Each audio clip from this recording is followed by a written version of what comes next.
Yo, what is up guys, Grim here, and today we're going to be tackling the all new patch 3.9 Conquerors of the Atlas revamp. So I've been getting a lot of questions, and this is a massive topic, which is why it's getting its own video. I may very well do some videos on some other 3.9 and 4.0 stuff, but this one is coming first. So with the announcement of patch 3.9 via ExileCon, I have gone through all of the stream content, and I've also looked at a lot of Reddit threads, opinions. I've chatted to a lot of other content creators, and I've kind of gotten the general consensus and idea of the new Atlas, and I'm here to bring you not only my thoughts, but a few of the thoughts of the community, hopefully as well. And I'm going to give you a bit of an insight into hopefully what might become the new Atlas meta and how this is all going to play out. Some pros, some cons, and maybe a few cool tidbits as well. So let's get straight into it. Initially, I'm going to be covering a quick introduction of the new Atlas, then we're going to talk about mapping, and then we're going to talk about the almighty and what I think is going to be the meta bossing, which will be pretty interesting.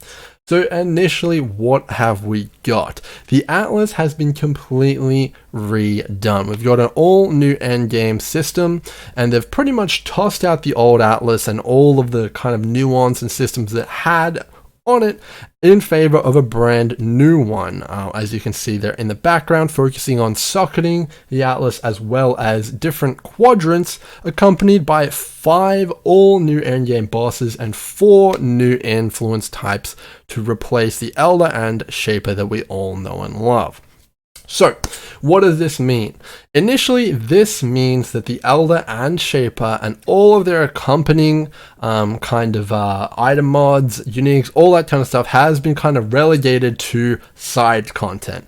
That's right, these guys aren't going to be accessible for the vast majority of us through the traditional means. There's no longer any Guardian maps on the Atlas, and there's no Shaper or Elder influence either. In addition to that, we now start from the center of the Atlas, so that wouldn't make much sense for Shaper either.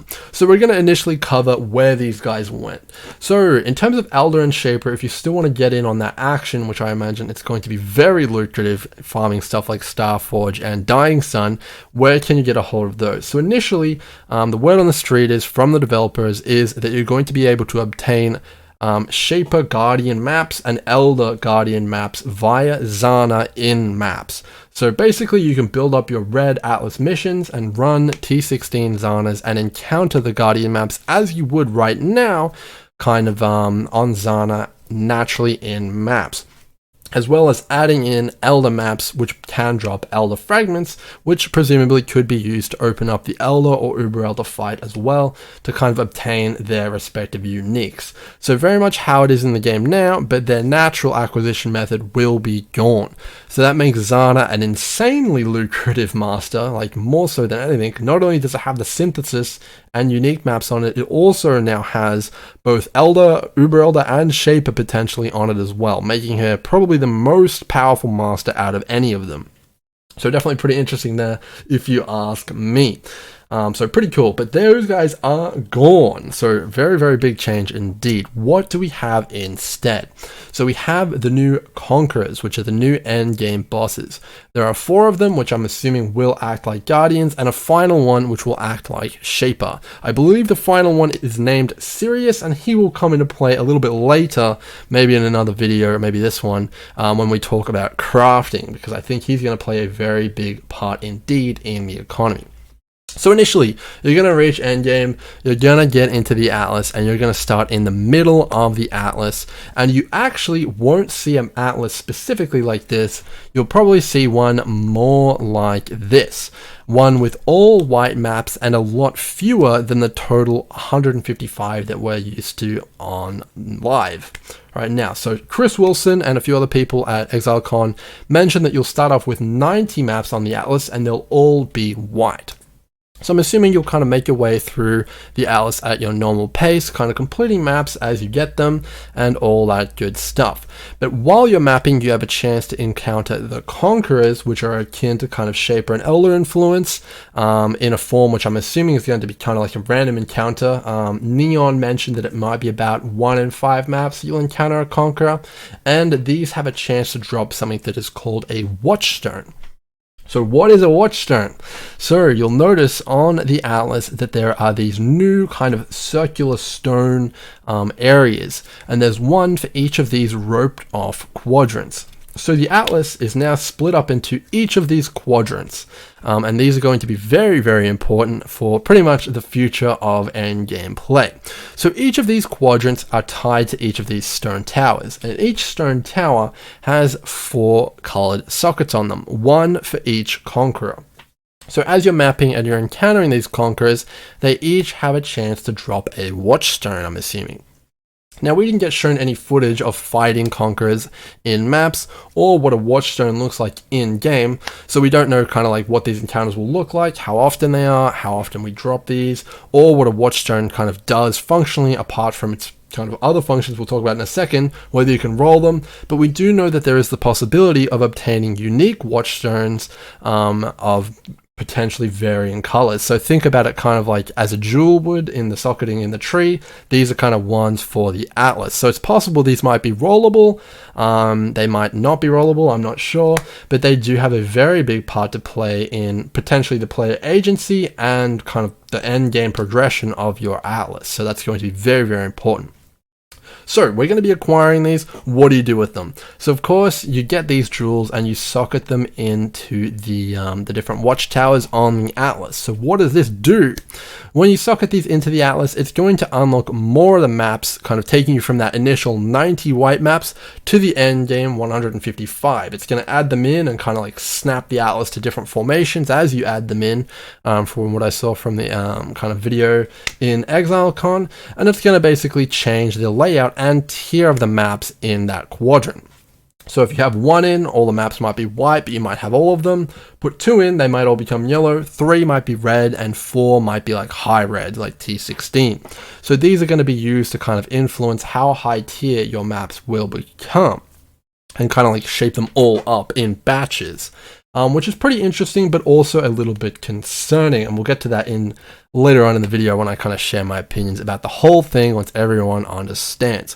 So the general gist of it is you'll play through, you'll kind of complete them all the maps that you have available to you as they drop. Watchstones will kind of start to drop, you'll socket them in different quadrants of the atlas, and then you'll kind of progress all the way up until your 155 atlas bonus. At that point, you'll probably have like a watchstone in each of the towers. Some of them might be leveled up to like higher levels of towers depending on how many you get, which is pretty cool, I guess, and definitely a new spin on the whole Atlas spiel. Now, another thing you'll notice is that, as I mentioned, there's no Guardian maps on the new Atlas. We're at 155 instead of 159, which is pretty interesting indeed, and will basically mean that the new kind of Conqueror bosses, the new 4 Guardian-ish type ones, are not tied to specific maps and will kind of be encountered seemingly randomly or potentially through some other means. Maybe there's a boss drop that drops off the Conqueror encounters in maps, which you can then put into the device. I'm not entirely sure, but they're definitely not on the Atlas themselves. Kind of maybe a bit interesting there as well. So pretty cool, and that's going to be the general overview of the Atlas. So now that we kind of understand how the Atlas works, we understand these watchstones go in these watchtowers, and you kind of unlock and level up quadrants of the Atlas. What does this all mean for endgame, and how can we use this to our advantage? So the overall general consensus is that this is pretty cool, and it's going to kind of allow for a lot more variety in play, as opposed to Shaper Orb and Elder Orbs that we saw in the previous Atlas iteration. In addition to that, people are kind of happy that the Shaper and Elder influence is gone, and it was kind of a pain for both new players and old players alike, so it didn't really have any place moving on into a more kind of streamlined game.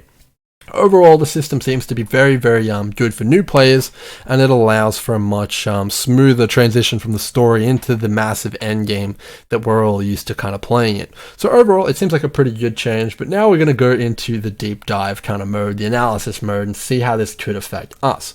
So from an end game perspective, if you're hoping to farm maps, which a lot of people on this channel normally like to do, let's say you want to run only City Square, how does that happen anymore? How is that possible? So let's get into the details. City Square is in this quadrant right here. So that is going to be tied to this watchtower over here. So in order to kind of tier up or tier down the City Square map, we're going to either have to add or remove different amounts of Watchstones. Now, of course, we don't know anything about the unique Watchstones. We don't know if you can roll current Watchstones. All we know is that they will add and kind of level up maps as you add them in. So that's all we know for right now, and there could definitely be other ways to influence these quadrants that we don't know about yet. But initially, if you want to just farm City Square, the old way of doing that would involve you shaping up 2 maps that connect it and then uncompleting a number of other maps. But due to the nature of the new atlas, I'm not sure that you can uncomplete maps. We're not sure about that yet, and you definitely can't shape up maps anymore at all. So how could we go about doing this? Initially, what you would kind of think to do is put in Watchstones in all other quadrants of the atlas and keep this quadrant at a lower tier.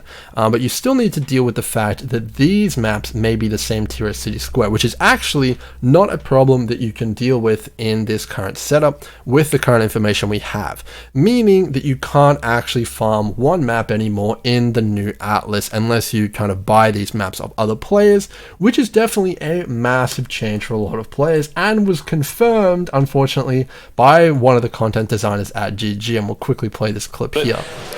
Is it still possible to selectively shape an individual map on the atlas? Oh, so that's one thing that is somewhat lost, right? There you go, straight from G to G, it's somewhat lost. So it seems like the intention, or one of the intentions of the new atlas, is to make it so that you can no longer pick one map and farm it endlessly for divination cards or because the layout is most optimal, which is definitely a pretty interesting change, and it kind of takes us back to pre-atlas kind of way of playing. For those of you who don't know, maps just dropped at random. You had no control over what maps dropped and kind of like how it was affected. So definitely kind of a step back in terms of freedom. We went from being able to farm any of the kind of 155 maps that we have available to us now at will as much as we want, to having to pick from 8 kind of buckets of maps to kind of shape up. Granted, you can shape up multiple of these buckets, or you can select one, you can have them all, so you definitely can have any different amount of maps dropping, but you just can't isolate a single map and focus purely on it, which is definitely a big change and going to be a bit annoying for a number of people, I imagine.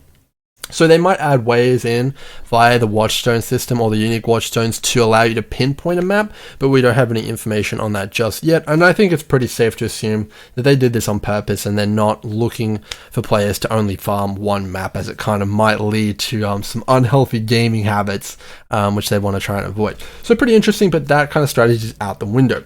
So what is it replaced with? Basically, what it's going to be replaced with most likely is picking the most optimal quadrant for your playstyle. Neon, the main guy behind the new atlas, mentioned that when you put in all the Watchstones, different maps will be put at different tiers. So you will get a small subset of this section being, for example, T16 or T14 or 15, etc. So you will have the opportunity to kind of focus in on some maps if you want to, but you will probably be running a variety of maps at the minimum. The entire amount in this quadrant is probably, what you can expect. So definitely pretty interesting there, and a very big change. The next thing I want to talk about is tier 16 maps and potentially bossing. So now that we know that you can't really farm one map, we do need to understand how sextants work in the new system, as well as kind of the benefits of running T16. So we'll cover sextants first. So in the new patch, sextants are applied to Watchstone watchtowers instead of maps, meaning there's no reason to kind of worry about how many maps are in the radius of a sextant, etc. So every map will have now a maximum of 4 sextants, assuming all the Watchstone jewels are socketed. And these sextants will be applied to a quadrant instead of a radius. So it is definitely here another nerf to mapping. We see the number of sextants you can have go from 5 down to 4, which is definitely kind of a bit of a hit. But you know, it is what it is. Most people weren't using 5 anyway unless you're on a full completed atlas. But it is something to note that that is kind of a hit to some strategies. But you will be able to have 4 sextants, assuming that you have 4 jewels socketed. Now, what this means is that low Atlas tier strategies aren't actually going to be really able to have any sextants apart from maybe like 1 or 2 maximum, due to the fact that tiers upgrade when you add more of these jewels in. So like if you wanted 4 sextants, that's just going to make all of these maps red. So you wouldn't be able to do a low tier strategy unless you bought the maps again. But buying maps is kind of a little bit tedious, and if you're going for kind of like a self-sufficient strategy, you're going to be forced into a tier 16 strategy if you want to use a number of sextants. This also introduces the question of what happens to the different number of sextants. Obviously we have white, yellow, and red, and there's not really any reason to have that many different ones now, so we might see just one type of sextant. I'm not sure. There's still quite a few questions to be answered there. Pretty interesting. So definitely a big heavy push towards T16, and that's what we're going to move on to now. So T16, in my opinion, is going to be the way to play in 3.9. All of the information suggests that they want to force or push players towards that direction, and that low map kind of farming is going to be fairly inefficient due to the fact you can't pinpoint one highly effective divination card map anymore, or one fast format. You have to kind of go with a spread, which is definitely a downside. You can't kind of rip maps off to make sure you only get one tier. That's not a thing anymore, really.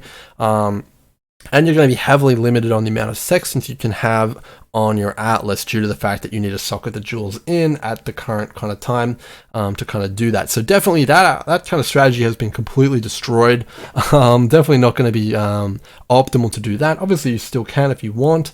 You can buy those maps, but it's probably better to just do T16 at that point. So T16 maps, that seems to be the flavor of kind of like what's going to be hot in 3.9, specifically T16 with a combination of boss killing.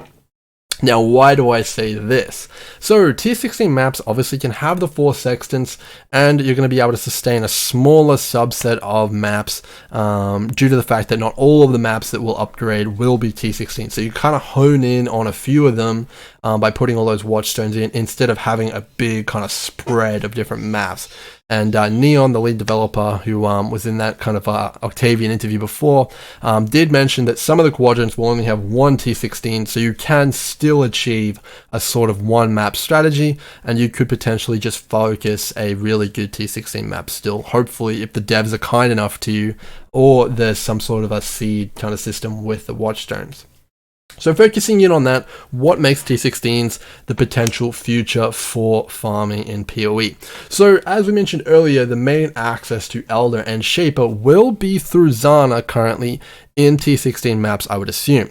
So if you want to get in on that Elder and Shaper action and sell those fragments, or even run them yourselves, you're going to need to be running T16 maps. And I imagine that those will be a massive source of income for any player. I imagine that Shaper fragments will be extremely expensive. Granted, they will drop obviously from league mechanics as they have in the past, but I believe they will be very, very expensive due to the fact that Dying Sun in a bow league, which is going to be next league, will be heavily sought after and probably upwards from 5-10 exalts. So very, very coveted item, and one that every bow character in the next league will want.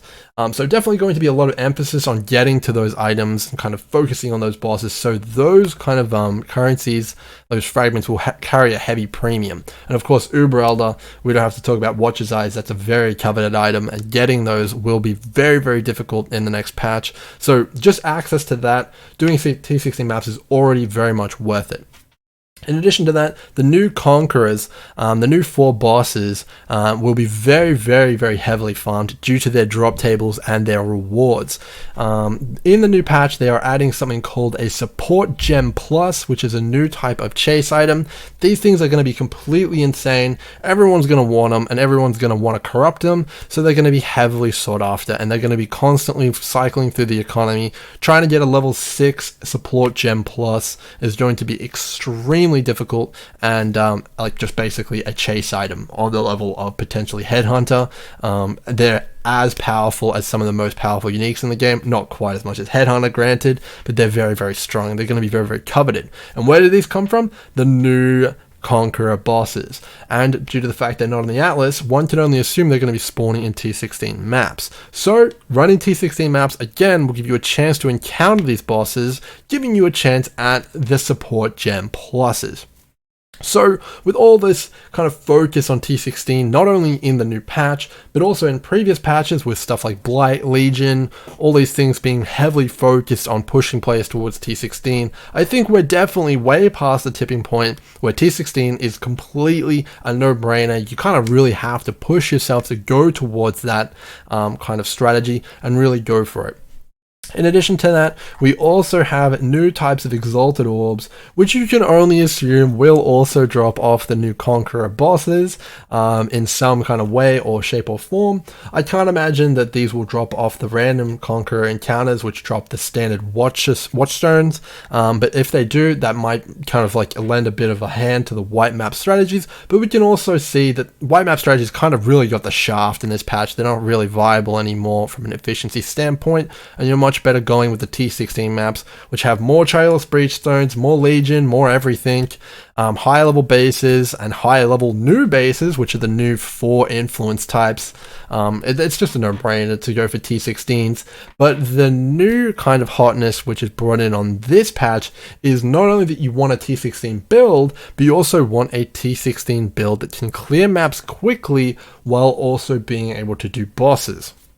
And the reason for this is that assuming that these new Conquerors are random encounters in maps, you want to be able to take advantage of that on your mapping character. So whether you're a bosser trying to kind of get as many bosses per hour, or you're a mapper trying to maximize the amount of currency from your T16 maps, both of these want to have like a massive amount of damage to kill bosses, but also enough clear speed so that they can get to the bosses fast enough. So the best builds for making money, in my opinion, in 3.9 will be speed clear bosses, speed clear kind of characters that can do bosses, to maximize not only the amount of maps per hour, but the amount of encounters with these new Conqueror bosses per hour as possible. So you can get as many of these support gem pluses, as many T16s on as many of the other stuff as you can. Therefore, the best quadrant will probably be the one with the most T16 maps, which have short layouts, so that you can kind of run through these maps as quickly as possible to kind of encounter the most amount of stuff as possible. Now, of course, there's a lot of stuff that we don't know yet. Some of those items might drop, like the support gem pluses from lower tiers, but again, we just don't know yet. And there might be a lot of stuff to do with these Watchstones, which we're just not sure about either. Neon made a specific point to mention that there was unique ones, and I imagine some of those will have some pretty spicy effects on the Atlas as well. But if I was a betting man, I would assume that the core functionality of them will be to upgrade the tiers of the Atlas. So when you're looking at them, you're probably going to have to look for ones which do that. I can't imagine many of them kind of like letting you just have white maps the whole time, if you know what I mean. But definitely, if there is the ability to roll them, I imagine that they might have stuff on them like an extra 10% chance to spawn a breach, and that could be very, very cool if there is the ability to craft them. And that might actually allow you to kind of have a bit of an economy around Watchstones, which could be really cool as well. So, with all of this new information out there, what can I recommend? I can recommend going for a strong and quick boss killing character. Something like Icicle Mines is probably going to be pretty good, but it is a little bit early to tell without the patch notes. Overall, I think the new changes are a breath of fresh air, and we really did need a bit of a shake up to the endgame. Only time will tell if this more kind of map-based, boss-based kind of hybrid Atlas will be favored, with an emphasis on variety. Obviously, you can't target farm one map too much anymore unless you go out and buy them, but that might be for the best. We'll just have to see. It's definitely a massive shakeup, but it does seem like we need a bit more information. You guys can believe that I'll be delivering that once the lead does come out. But yeah, that's all I got for now. Probably going to be a lot more videos coming up, specifically on the new crafting stuff and all that kind of stuff as well. And of course, we haven't even covered the new league yet, so definitely a lot more content on the way. Hopefully you guys have enjoyed or learnt something about the new 3.9 Atlas in this video. If you have any comments or kind of thoughts, definitely drop them down below. I'm curious to hear all and everyone's ideas on this new Atlas, and maybe we can min-max it together. I'll see you guys in the next one. Cheers.